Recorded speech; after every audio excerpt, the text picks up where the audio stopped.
Hey everybody, it's Matt Shoup. Welcome to another episode of The Gentle Art of Leadership. I am so glad to welcome our guest, Cameron Loughlin, here to the show today.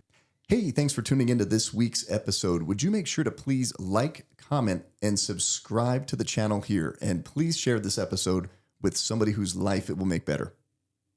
Dude, welcome. Welcome up here, man. Thank you, my man.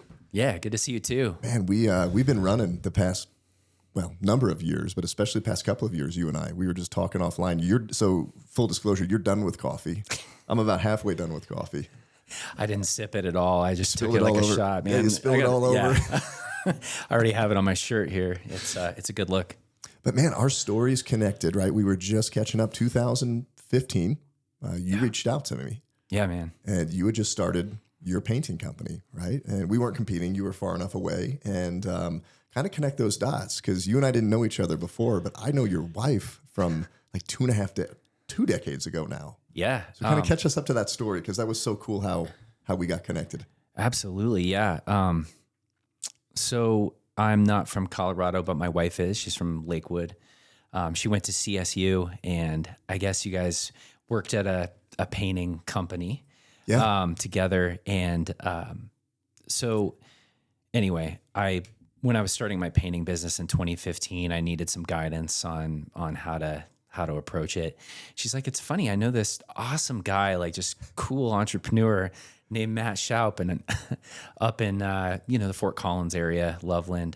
And she's like, you should connect with him and find out, what he did to be successful and learn from him. And she's like, yeah, when I left him kind of without warning, she's like, I feel really bad, but when I was in college, I was overwhelmed, and I'm not sure if I hope he's cool with me. I guess bailed on the painting thing, because she was typical, 21-year-old. And she's like, but he was so nice about it. He's like, the thing that I remember was how kind he was the minute that I quit.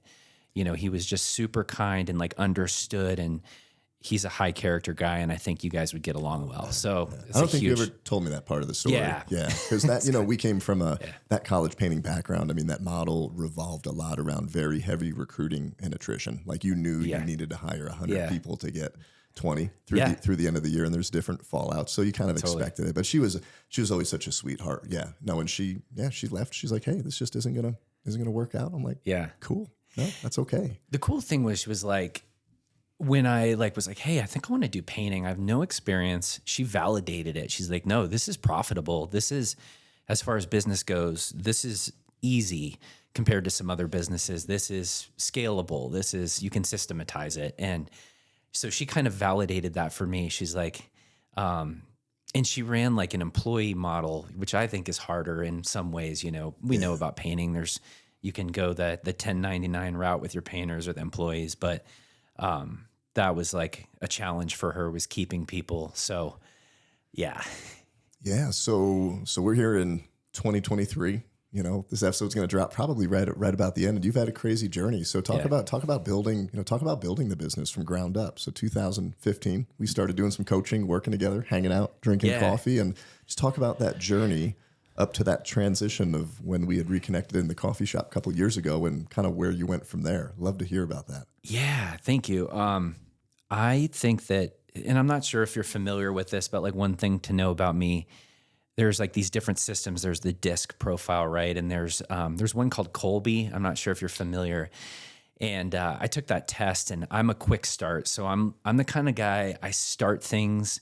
I'm really good at starting things, and I'm good at that. I'm the first person. I usually come up with the idea. I'm okay on follow through. I usually need other people to help me out with that. So those first couple years of the business, 2015, those first 3 years when you're not really getting referrals, you don't have a big past customer list, I really relied on that ability to take action. I'd get up every morning, I'd take a cold shower, listen to Tony Robbins, and just I'd write down my gratitude, the things I was grateful for, and just focus on getting good habits built. But we just started the company. We did maybe $250,000 in revenue. Our first year, I knocked on doors. I know you know how that is. OGs knocking on doors. OGs, baby. Yeah. I mean, I think it's a great learning experience to knock on doors. I think you learn how to sell, you learn how to be kind, I think.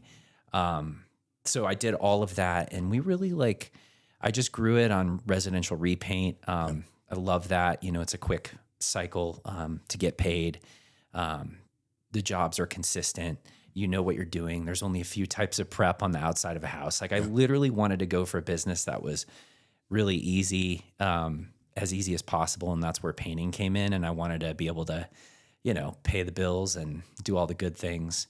So that just grew from 2015, but we kind of stabilized at about $500,000. And then maybe did $750,000 one year. And then in 2021, we just everything came together. I hired a sales rep, a production manager, and all of a sudden we tripled. We did $1.5 million that year. And then that's when some weird stuff happened, kind of crazy. Yeah. So I was just moving along hey, I'm just going to own a painting business, do my thing. But, I'd spent a lot of time over the years learning how to systematize it, reading a book every week, learning how to make your business ready to sell, which is really just creating good systems, doing the right thing, having a good past customer list, that type of thing. And one of the people I had painted for happened to be the CEO of a large subsidiary for a national large national company. And I painted his house twice, our crew. And he said, "Hey, man, we absolutely love the experience we got from you. You created a great painting experience. I think you'd make a great president of this subsidiary that we're going to build through this larger company. So this is how it works. We're going to we would love to acquire you." Yeah. Which is basically an asset deal. This is how it works. This is what I think you could get. This is what you would get paid. You'd be the president of this subsidiary. And I was literally sitting there, my hands were shaking. What? I didn't expect that. I just thought this guy wanted to meet me for coffee. Right. 6 years, and you don't know what you're doing 6 years ago. No. Karen knows Matt. Hey, painting's easy and profitable. You're trucking along. You triple business. Yeah. And here you are. And it's it shifts everything because I don't know, I've always been an underdog type of guy, just hardworking, scrappy. I'm kind of short. I don't know. I wasn't a good student, B-, C+ student, but when I started my paint business, I realized I was good at something. For the first time in my life, I was like, man, I'm just meant to do this. I'm a pretty rugged dude. I'm creative. I can bounce back from things quickly. So all of a sudden you have this person, they see your value and you're just oh my gosh, all of a sudden I went kind of from being underrated to being a little overrated in a way. You're dude, I feel this is just crazy. How could this happen to somebody like me almost? Yeah. So you get in a bit of an imposter. I got a bit of an imposter syndrome, and you probably are from, I don't know. Yeah. Yeah. So every day that voice can pop up in some way, shape, or form. And it's dangerous, right? Because all of a sudden, people are how did you do that? How did, all those things. And it's important to just stay real with yourself and all those things that can cause a trap. So anyway, I thought about it. I told my wife about it. She's like, that sounds amazing. Negotiated a good deal for us that worked out, that I felt good about, got a good lawyer, and it went through January 1, 2022. And really interesting is it was 2021 that summer. I was down in Colorado Springs visiting family, coming back up, and I'm like, I gotta find a restroom, and then I'm always gonna stop and get a coffee. So I'm gonna go stop at a coffee shop, grab a coffee, and you were sitting there jamming on the computer. I go, oh my gosh, and we hadn't seen each other for a couple of years. It was so cool because it was kind of a different phase of life, You had built more businesses and done all these amazing things, and I was there's crazy things happening. It was such a high pressure time with acquisitions. There's always a chance it falls apart at the last minute. There's always a chance it's feast or famine. It's if you get this thing across the finish line, it's amazing. You're just elated. Every single endorphin in your brain is going to pop. And then if it fails, it's you're the same guy you were before. And that was really hard for me. I struggled with that a lot. Okay. Did you feel that experience of getting acquired, it gave you a deeper, higher sense of value and validation? Because you mentioned pulling back, just because I caught you said this, you're I'm kind of scrappy. I'm a shorter guy. Yeah. I got bullied growing up. Yeah. So, growing up, I wasn't the popular kid. I was buck teeth, headgear, skinny, getting butt whoopings on the playground. of New Jersey. But It's you're not gonna beat me knocking on doors and selling lawn mowing, snow shoveling, magazine sales, candy bars at school.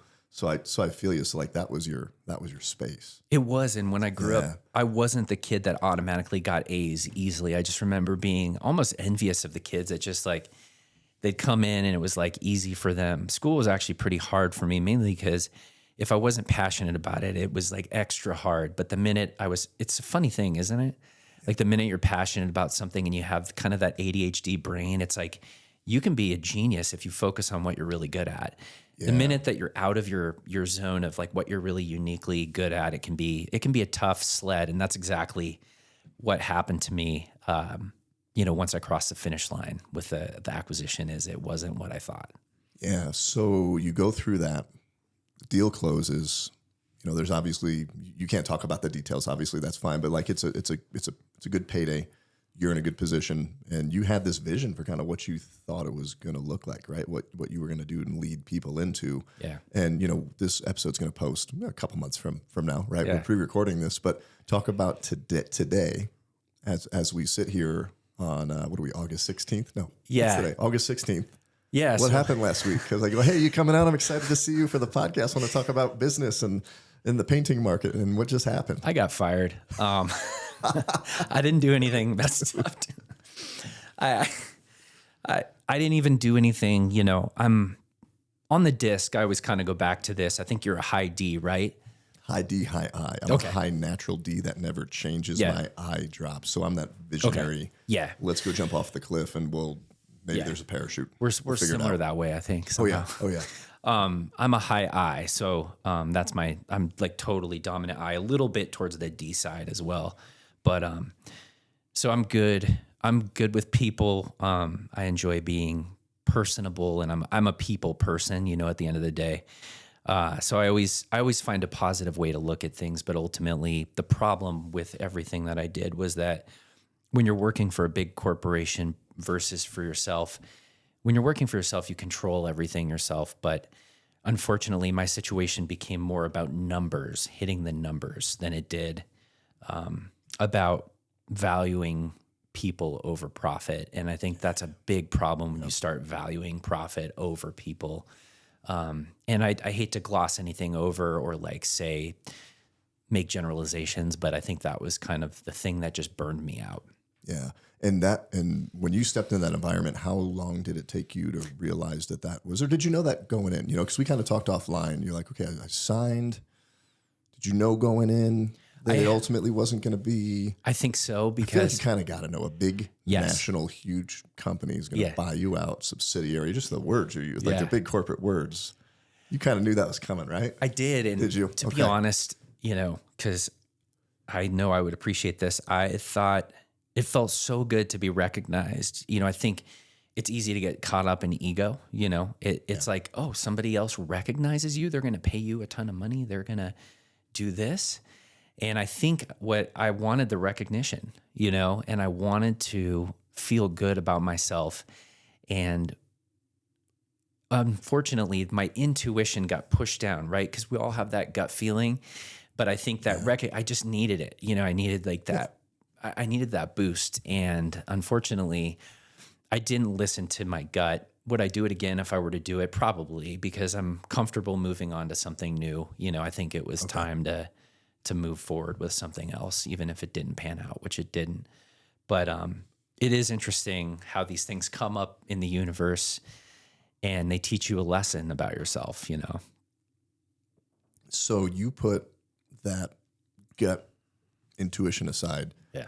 And that need for validation, right? That we all have, right? And high I's actually have a really high desire to be liked. I'm like, if you look at the graph, it's like I'm the person, I'm a people person. I like to please people, and my wife always says that. She's like, you got to stand, she's pretty tough. Like she's not that way.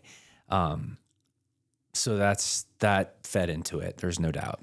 Well, and for anybody, it's really funny you talk about DISC, right? So for anybody, I'm going to plug here. For anybody that doesn't know what we're talking about, go to mattshoup.com, download the free tools, and we actually provide a free leadership language survey. It's a DISC survey, and you'll find out exactly what you are, a D, an I, an S, or a C. It's just how you behave, right, at the surface level. But eyes, they have that really high desire to be liked, appreciated, seen, and understood. So like this coffee meeting with the CEO was like boom, boom, boom. And you kind of knew in your gut. I was like, man, this is nuts. Like if this thing pans out, it's unreal. Even if it doesn't pan out, it's worth it, you know, just because it provides a nice runway for our family, which it has. And if you're ever in a situation like this, just a quick tip to get a good lawyer. You know, I want to mention that like get good support, find somebody that really has your back, you know, when you're dealing with a bigger company.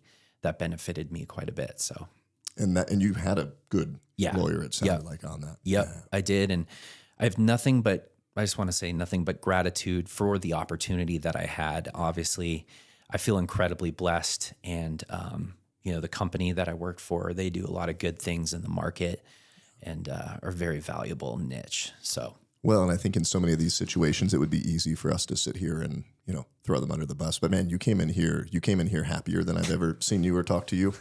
You came in here with more gratitude than I've ever seen. And I mean, I appreciate the way they did it.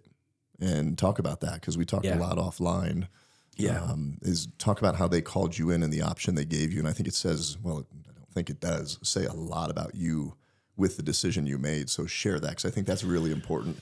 To, even though we can't mention who they are, just so they know, right? Yeah. That it's a good company, right? Yeah. And they did things the right way. Faced with that decision. They did do things the right way. And so when I came back, so I was on this vacation time. I have a 2-month-old baby. I have 3 boys, 10, 7, and 2 months now. So yeah, it's awesome. I love being a dad. Came back from that, and the CEO of the subsidiary was like, hey, I talked to somebody prominent at the company, and they're going to we have to cut either you, we're not going to franchise paint. It's not working. The numbers aren't good enough. We're going to either cut you, or we're going to cut your 2 best people. And I sat there and I was like, yeah, you got to cut me. And the reason is that I've got a pretty good setup for me. Like I can get cut and be okay for a while. And I know that my people won't. And I want to see them thrive. I still want to see the business do well. Something I created and we all created together, and I want to see them thrive. So, yeah. And truthfully, I was grateful that I got cut, you know. You're happy. Yeah. Yeah. Yeah. And how did you find that joy? Was there any minute when it wasn't anything other than happy and filled with gratitude? Yeah. Did you go to that dark side? You know, 'cause I remember when I got fired. When I got fired, I was like, "F you." Yeah. I want to go back into the bank and beat you up and prove myself. And that's how I grew my business for the first 5 years. Was that there was looking back, tons of gratitude. Like that anger is totally appreciation now. But how did you, when you went there, how'd you get out of it? How did you just focus on being so thankful? It's a great point. So the ways I did this, I've always been rigorous with exercise, sleep, gratitude, writing that down. But I did go to a therapist. So I just decided that I was kind of, so in 2019, during my journey, unfortunately, like my wife and I, we had a stillbirth baby, and I started getting kind of angry, you know, kind of resentful of the world. Like I remembered I'd have a painting customer and I'd just be like, dude, no, like I'm not doing that. Like I would just I got this like kind of animosity. It was like, and I knew I needed help. So, had a great therapist, still do. And that's helpful, but I do think there's a fine line between taking full responsibility for what you're doing and then also and being positive and then also dealing with things that are negative and not avoiding them. I feel like that's a very fine line. That was a really important process for me to get through it. And that helped me get through that point. And I don't know if I just digressed there, but there was a point I was getting to. No, you're just talking about, stepping into that, you step into those ugly places, right? Where you don't want to stay, but that's just human nature. It's like there's anger, resentment, you're pissed off. You want to, fly the finger, whatever that is. And when you were there, are you just naturally always positive? Is it, does it work on that? Did the therapy help? Because I totally want to dig into why all men should go to therapy, right? Because I think that's seen as weak and not masculine, what you went and saw Yeah. counselor, you sissy. Like, that's amazing that you did that. One of the things that I think, I'm a super high I, right? So I'm really open. I'm an extrovert. I'm almost too open sometimes. Karen's like, dude, you know, but being that really helped me. And I knew I was like, all these things happened in 2019. It was kind of right before COVID. You could almost feel the world like kind of getting to that point, and just had that happen. And I just knew that I couldn't do it all myself. And I knew all the little tricks and tips I had, all the books I had read. That can get you to a point, but there does come a time when it's like you really have to delve into the deeper issues underneath. Yeah. So yeah. And to whatever degree you want to share, like, what were some of the discoveries you made? Not even so much what you dove into, but like, how did you come out of therapy? What were some of the big things you learned? And I just ask because I made some really great realization. It's like stripping the layers back of your story. You're just like this big onion getting peeled apart, and you're crying and you're bawling, and you're like, how did this come up? So this is here now, and we gotta deal with this. You know what it is, Matt? And you're so similar to me in this way. You and we're both like starters. We love to start businesses. We're serial entrepreneurs, I think.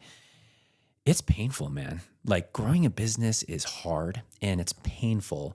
So I think a big portion of the population, they're cool to be employees. Their life seems to be smoother in some ways than mine. Like, what I've noticed about being an entrepreneur is just, I have a lot of ups and downs. I'm either getting fired or I'm getting acquired. I'm either like, my life is not, I was not born to be this guy that's like just chilling, you know, like I'm at the forefront of stuff, usually getting whatever it is, it's public, you know, it's kind of like big. And so I think being in that scenario and being a creator, there's a lot of pain in that. So I would just say from therapy, I learned to, that I'm going to go through probably a lot of pain and a lot of suffering. And that was kind of the knowledge was like, okay, we did this therapy called EMDR, where there's this little click and, you know, you dig into things in your past, but a lot of my stuff is just ADD. Like, a lot of my stuff, my therapist would be like, dude, you're just ADD. Like, there's really, It's all that, man. I know. You're highly drugged and caffeinated. I am man. highly drugged and caffeinated. I had to force water on you. Just FYI. No, I'm trying to hydrate over here.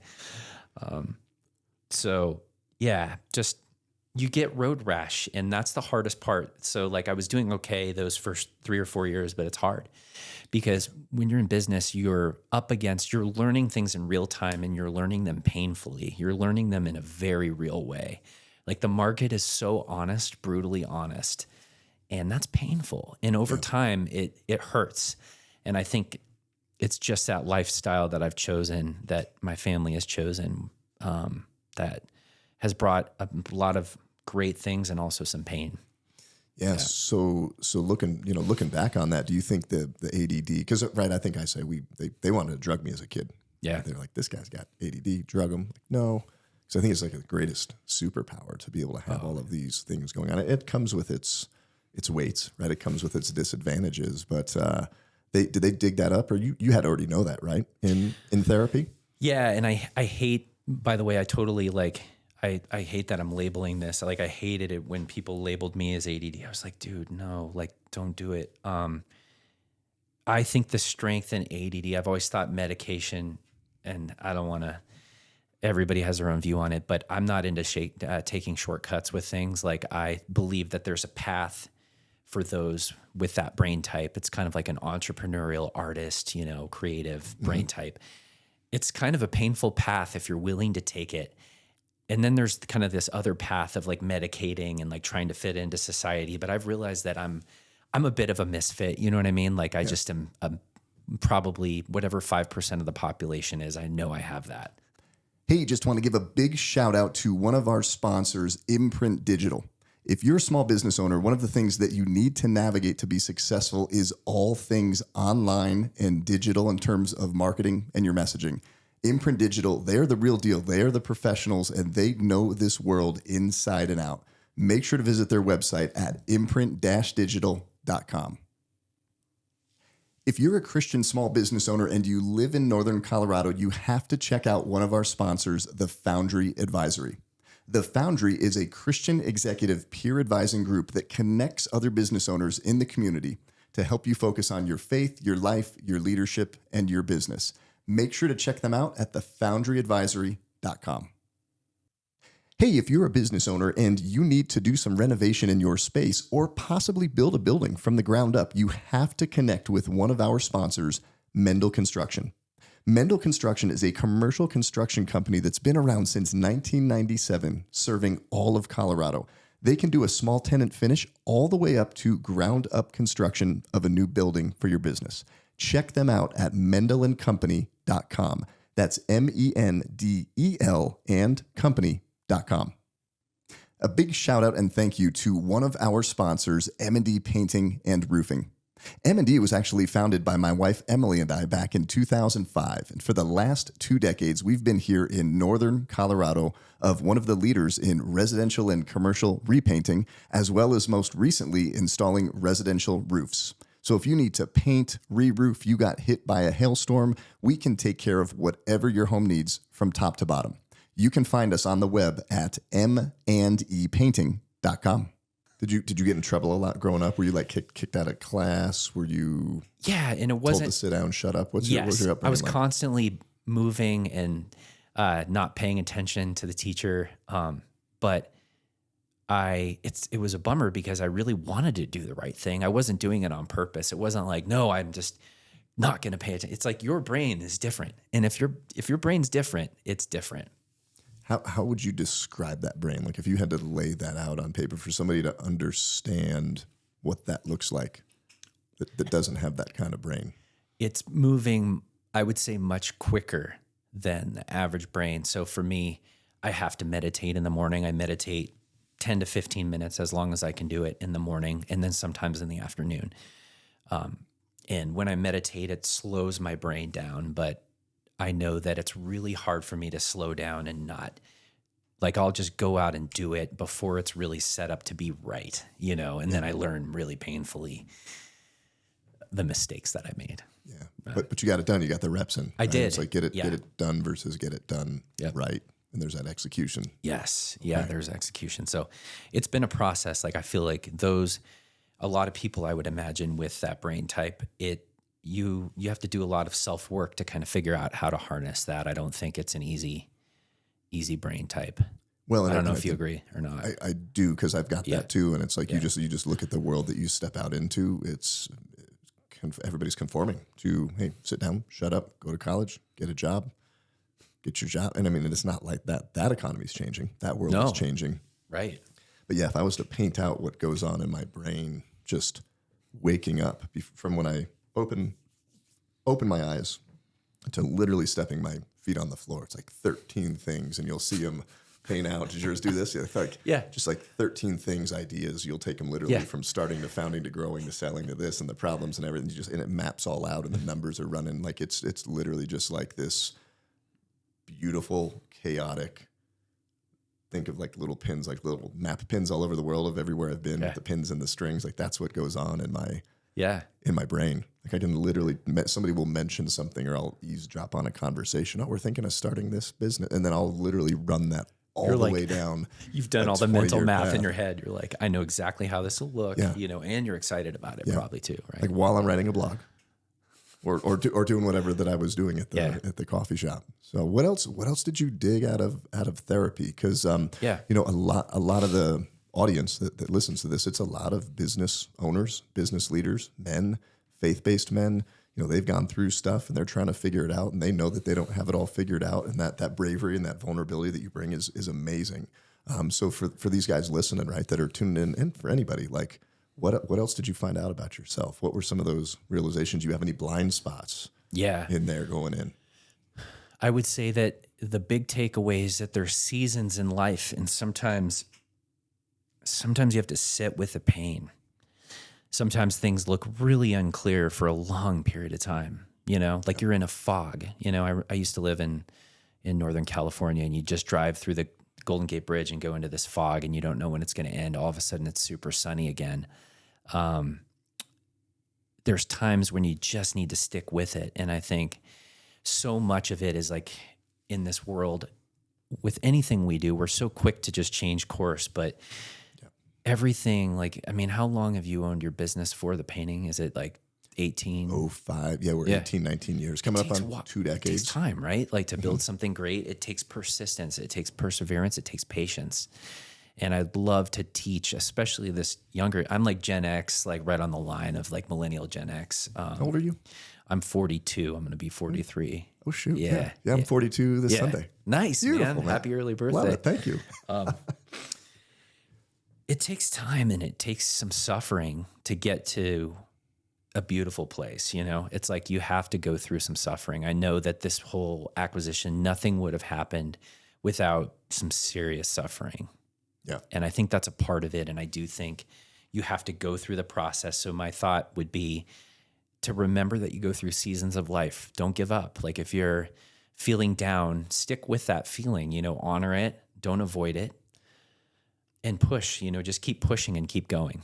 Yeah. Well, because you hear all the time, right? That keep pushing, keep going. But there's some power, I feel, because I'm in and out of these seasons too. Same thing, right? We always have them. Is like, hold on to that. Like actually sit in that pain, that fear, that negative, whatever that is, and just like play it out. I remember during COVID, we're going to lose everything. Like, did you have that during COVID? I mean, I remember sitting there, I was like up early one morning, just like standing there in the shower. I'm like, we're going to lose everything. Like the world's going to stop. Money's going to stop, everything. So I was sitting there, then I played that out for a little bit. I'm like, okay, so what does that look like? Let's say that everybody said, oh, kick fear in the teeth, get it out of there. No, like play it out and see what's the worst case that happens. Well, here it is. Okay. Got Emily, got Riley, got Haley, got the kids. Yeah, we're not in this house. That sucks. This is a cool house, right? You know, not driving the Tesla. Yeah. Maybe. That's a tough one. But it helps strip down to what's important in life. At least it did for me. Yeah. You know? Yeah, totally. It's, I don't know like what I would be like without my family. I feel like they are my purpose. It's so beautiful to have this, you know, for me, I've got 3 boys. They're all really different. And like today I'm going to baseball practice, the first one of the fall with my oldest son. His name's Julian. And I love it. You know, it just provides my inspiration. But yeah, when you look at the big picture, it's really easy, right? We're all programmed to go into fight or flight mode. I think my first 3 years in business, I was in that fight or flight mode. And it takes a while to learn how to get out of that, to learn how to operate, how to think on your feet without being freaked out. But it's good, like you said, to take a step back, take a look at where you're at and figure out, you know, how you feel. Now talk about family a little bit. I mean, just how did you meet Karen? Where did you guys connect? So she leaves CSU. Yeah. You're from California. I'm from California, from the Bay Area. So she worked at a large tech company in the Bay Area. And one of my buddies was like, hey, you got to meet this really cool girl. Couple of them that were all hanging out, but Karen is my wife, and we hung out. This is 2009 in Silicon Valley. We went out to the bars, you know, all that stuff, and just connected. And it was my soulmate. You know, I knew it right away. I was 28 or 29. Did she know right away? She did, yeah. Did she? So we were both like really gung ho. We're both really driven people. We both are entrepreneurs. So like we got married pretty quickly. About a year and 4 months after we met. So it was like instant, like just quick. Everything is, we're not patient types of people. So we just fell in love in a pretty intense way. And yeah. Yeah. And here you are. Here we are. Yeah. 3 kids many years later. Yeah. Many years later. There's been some stops along the way. But it's just funny that you and I have connected like this, and that we keep, you know, I'm like, I run into you, you know, in a random spot in Colorado. I mean, Parker, right? How far is that from here? Hour and a half? Yeah, it's an hour and a half. Something I had like that. 2.5 hour drive home, and I wasn't going to stop there. I'm like, I'll just stop here. It's kind of out of the way, but it's coffee and restroom. It kills 2 things. I mean, that's wild when you think about it. That's meant to be. Yeah. There was no accident that we came back together in that way. So I'd love to kind of dive into some of the lessons you've learned, right, as like an entrepreneur and a family man at the same time, and how you balance that. And I know you talked a lot offline just about your faith and how that plays into the whole equation. I'd love to jump into that. Yeah. Yeah. So I think it's, there's multiple things that have really helped me in the spiritual sense. Like, I grew up without faith. My parents I went to a Unitarian church, and, I thought it was kind of, for me, I wanted something a little stronger. I really want to feel faithful. I want like some deep messages. So, when my wife and I met, we started going to a church, in the Denver area. And it was just so cool to see people that were really faithful, because I felt like that old style of church I went to as a kid. It was just like the term airy fairy, like talk about a kid from California, going to a Unitarian. I'm like, nothing, I'm open-minded to whatever it is, but I needed something stronger. So I think that's been important, to us. So, and did Karen have her faith before you did? Did she kind of, did you guys find that together? I think I remember that she did. So at first I was skeptical. I was like, what is this stuff? Cause I was raised, I mean, I might be a unique guest for you. I don't know, because, California is different. It's a different mindset. A lot of my friends were not raised, with any deeper, like spiritual side, religious side. So I've kind of bucked the trend, which is kind of what I always do, is like, I'm going to figure this out for myself. Oh, this is cool, man. I love the messages in the Bible, Yeah. And they're just so, applicable. But yeah, Karen brought me into that, and she's like, we need to have something a little deeper, a deeper purpose in what we do. And that's where that piece started. And it's been really helpful to get through hard times, man. What flipped that switch for you? Because for me, I remember my moment of like, I'm either committing to this or I'm not. And I got to that point in the journey where I'm like, I'm either believing this and I'm turning my life over to this and I'm following this, or I'm not. So what did that look like? I love the idea of the idea of Christianity that I love is, this isn't all you. It's not all on your shoulders. It's not on you. Like there's somebody else there, and they can take the burden off. I love that feeling of just knowing that freedom that God is with you at all times, and you don't have to do it all yourself. I remember in my first year in business, I'd go into church on a Sunday and I'd be like, oh, that just feels so good. Like it's not all on my shoulders. Like, that piece of Christianity was so appealing to me when I started out. And, and I also love worship music. I love getting in the car and like just listening to the positivity. There's so much negativity. We could go on for hours about this. I'm a big fan of this guy, Peter Diamandis, who's like a tech entrepreneur. And he's like, you could listen to the Crisis News Network, CNN, or you could like pick the news that you listen to. And I think of religion and Christianity in that way, that it tends to be a very positive, fulfilling message that's heartfelt. And it's given me a lot of power. I love it. Yeah. I love it. How's that made your marriage better? I would say that because Karen and I are living in our businesses, like she had a business owning a birth center, which is nuts, man. Like painting is like the easiest freaking business ever after like a birth center. Like you have babies' lives in your hands, right? But we're both very purpose-driven people. For me in pain, it was like I had core values of honesty, integrity, communication, quality, when I started, and those were kind of rooted in the value, value-centric purpose. And I think that's why I was able to attract that company in, is they had a similar value system. So I would just say it's all looped in with like, church, religion, just having that deeper fabric, and that you're there to live for something more than just yourself. Love it. Yeah. Love it. Yeah. So what do you say to somebody that's exploring their faith right now?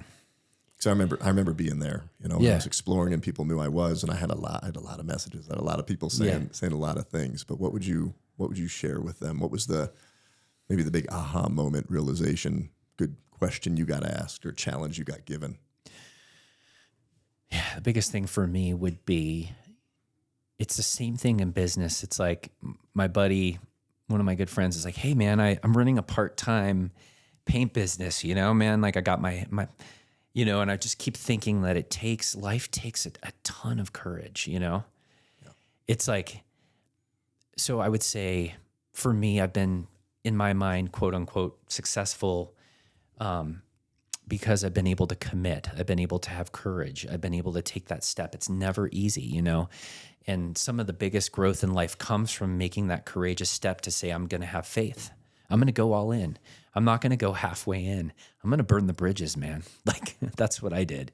When we started painting business, we didn't have any runway. It was like I had to take every customer. You know how that goes. Oh yeah, you took the ones that you might not take today. The show. Yeah. But like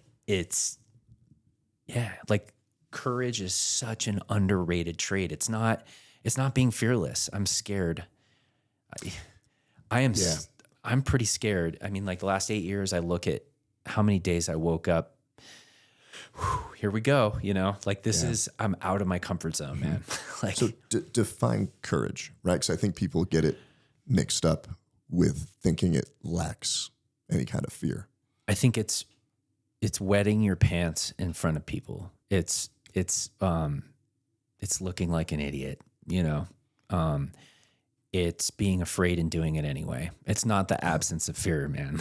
It's your heart's beating fast. You have anxiety. That's when you're in the zone where you're going to grow. I mean, it's also scary. You know, it's tough to train your mind to do that day in and day out, persist, and then do all the other things, payroll, whatever it is in a business. It's so hard. And I think that's why there is a high attrition rate, but yeah, it's just doing things when they're uncomfortable, and sometimes it's embarrassing. It is. Yeah. Emily and I were just having a conversation because we tend to have a lot of business conversations, especially now. She's in a couple of the businesses helping with some things. And, you know, but we started taking these same conversations over to just marriage and parenting and all of those things. What's been your biggest lesson as a dad, right? You're so purposeful, right? With your kids. It's such a passion. It's such a purpose of yours. But like, what would you say to new dads looking back on what you've learned? Yeah, that's a great question. I would say, don't worry about the little imperfections, you know, and make sure to apologize to your kid. So if you do make a mistake, remember that kids follow what you do, not what you say. So it's important to lead by example. And when you do make a mistake, it's very important to apologize and be humble and be like, I'm not perfect. I'm really sorry. I regret that. Yeah. Yeah. I don't think a lot of it. Did you have that growing up? No, I didn't. Okay. My parents were like, you know, seemingly perfect in their own minds. But no, there was not that level at all. I think it might've been a baby boomer versus maybe do you agree with that? I don't know. There's a generational thing. I think with my growing, I think what's out there now, because I've processed a lot through like what I've gone through. Because I got severely bullied. That left some trauma, you know. So digging that up, but you didn't talk about that back then in the 80s. No, they're like, dude, like shut up. It was the 80s. Yeah, playground of New Jersey. That's what happens. Like that. And I go, well, so you're taking something 40 years later and retroactively putting it on what happened back in the 80s on the playground in New Jersey. But yeah, it was different times, you know, different generations. Yeah. So you didn't have everything available on YouTube to go learn a lesson about, you know, I don't recall ever being exposed to the personal development, self-development. No, you don't talk about your feelings. You don't talk about your emotions. But I know that too with our kiddos. I mean, just this weekend, like I unloaded on them. I'm like, man, here's where I've been sucking. I'm sorry. Yeah. Like, I forgive you. Like, really? Yeah. Just like that. I think just putting it out there in the open, you know? I agree. I just think like our parenting style, we follow, we went to these classes called Love and Logic, right? So basically you let your kid have a natural consequence instead of kind of helicoptering them, like letting them learn from pain and letting them learn, right? The way that life is, right? Yeah. And that has been a really profound thing for us. Cause like my mom was a helicopter parent. She was like, I can just see her with her hands up, you know? And does that just freak her out because you were such a rebellious, you're like a rebellious hellion, right? I was rebellious. You know, it's funny. People don't see this about me because I'm a high I, because I'm just like one of those people. I tend to get along with most people. They don't see it initially, just how strong my rebellious side is. But the big things, like circling back to it, is like accepting imperfection, you know, like you're going to make mistakes, but the key is to to apologize so your kid doesn't feel damaged from that conversation, you know, and they know that you're imperfect, and then you're going to improve, or you're going to show them you can be a humble, caring figure, and you don't have to be perfect. And what a weight that's lifted. I'm not perfect, you know? Yeah. But when it's out there in the open, it's just talked about, right? And everybody's on the same page. Yeah. Yeah. Yeah. I just want I want my kids to be better than me, right? And have it better than I had. Yeah. No, I agree. I also want my kids to have a sense of respecting things. So, you know, if they buy something with their own money, I want them to respect what they have. That was one thing I didn't learn growing up. I was just like, stuff was stuff. And like, no, like I want you to learn what it's like to buy something yourself, to treat it with respect, and what happens if it gets broken. Yeah. You know, because I'm not buying you another one if you... Have you had that? Well, you have 7. They probably haven't asked for a cell phone, or maybe. No, not yet. I haven't dealt with that. But my middle son, loving character, God bless him. He's the sweetest kid. He also like will run through drywall. You know, he's just got that boy energy. And so there's been some learning experiences, but he's learned that, you know, damaging our TV, you're not going to get a new TV in our house. Like, you got to pay for it, dude. Like, he just put his head through the TV. Yeah. He like, I think he knocked it over, and then he jumped off the stairs onto the TV, like the back of it. I was upstairs. I was like, I'm pretending that this doesn't exist, but is he okay? Is he alive? He's okay now. So, like, man, I love you. You just said this keeps sticking in my head is from acquired to fired. Yeah. Where do you go from here? What does life look like? What do you want for the next 3, 6, 12 months? What are you excited about? Yeah. Because there's a bunch of people I'm sure listening to this. They either are getting acquired, maybe got fired. It's about to happen. It just happened. They're tuning in. What are you going to do? Like, what does that look like for you? Yeah, great question. So I know what it's like, first of all, before I go into this, to have no runway. So for those of you out there that have to go back to work, keep working, you know, do what you love, keep pursuing your passion. In my case, like this, you know, I'm 42 now. I've got some road rash. But I've got some runway, right? Like, we're going to travel. I'd like to go to Italy. I'm going to pull my kids out of school and be that dude, and do it, in late September. And that'll be my 43rd birthday. So we're going to go there, and I want my kids to see what it's like to be in another country that, you know, so they have a wider view of the world, because I feel like it can get, I don't know if the word's myopic, but you can, if you're just in Colorado, it's like, that's the life you see. I want them to see how other people exist, what history is like in other countries. And then just taking a break, man. I'm trying to get 8 hours of sleep with a baby. That's hard.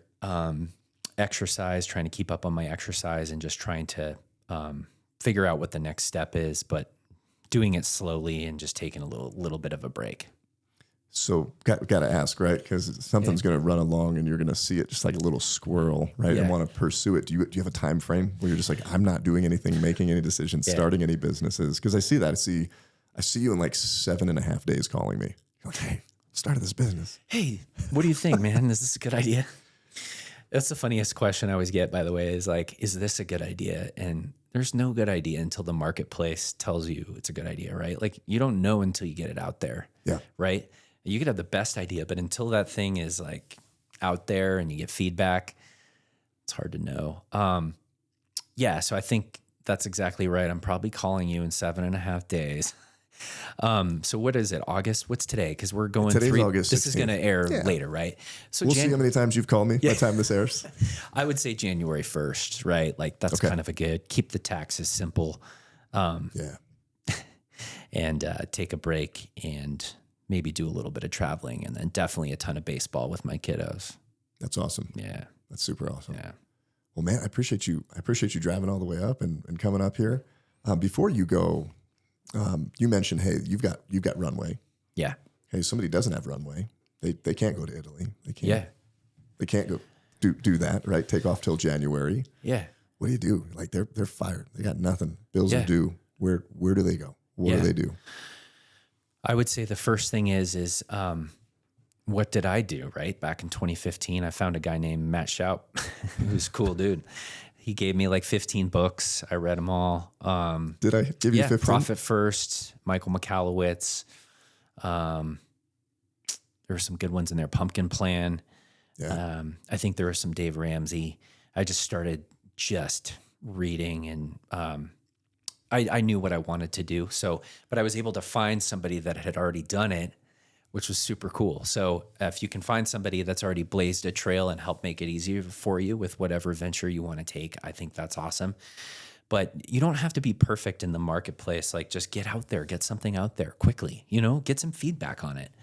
Instead of waiting for it to be perfect, that's never going to benefit you. And it's almost the opposite of being in school, right? Like, you're not taking one test with one score. Like, get it out, whatever it is, get the feedback. Would you ever recommend an entrepreneur to go back and get a job if they're in a position like that? That's a tough question. Did you ever think about that? Did that ever cross your mind? No. No. And once you're an entrepreneur, I hate to say it, but like once it's a diagnosis, man. It's a lifelong, I just, the beauty of life, it can be painful, but the upsides are so high. When you're an entrepreneur, there's nothing like it. You get to taste life. And to me, that's the way I like to live. I love to live a colorful life. I know that I've been acquired, I've been fired, I've been in front of people in situations where I had a CFO be like, this isn't going to work, what you're doing in front of 100 people. I've been embarrassed. But I love it so much. So for me, I feel like it's a lifelong condition. I love it. Yeah. I love it. Well, hey man, before we wrap up, when you came in here, like true to our nature, right, of both being in the painting industry, we have our big color swatch wall. You grabbed your favorite color, and we do something cool here at Gentle Art of Leadership. You had an opportunity to just write one statement that you want to leave with the world when you leave it. What is that statement? Always make your future bigger than your past. And I did not come up with that. However, it's a mantra for me that I always strive to be useful. And I think no matter what would happen, let's say I had a business that was acquired that was way bigger than the one that I would still try to be useful to people and try to add value, and always try to push the limit of where your comfort zone is, because that's where the growth is. Love it, man. Thanks for being on the show. That's a wrap. Thank you, my friend. I really appreciate it. Thanks. Are you ready to make massive breakthroughs in your leadership, and do you want to do so in a really unique way? You should consider coming to Spain with me. April 27th to May 4th of 2024, I am hosting the Ultimate Immersion Experience in Spain. I'm taking a very small group of business owners and business leaders over to Spain for the fun, sun, food, culture, and cuisine of the country. But more importantly, we are going to be putting together some very intentionally crafted adventures, challenges, and experiences to massively push you out of your comfort zone and learn about your own leadership in a very unique way. Go to mattshoup.com, click on the Travel to Spain with Matt button, and check out the Ultimate Immersion Experience.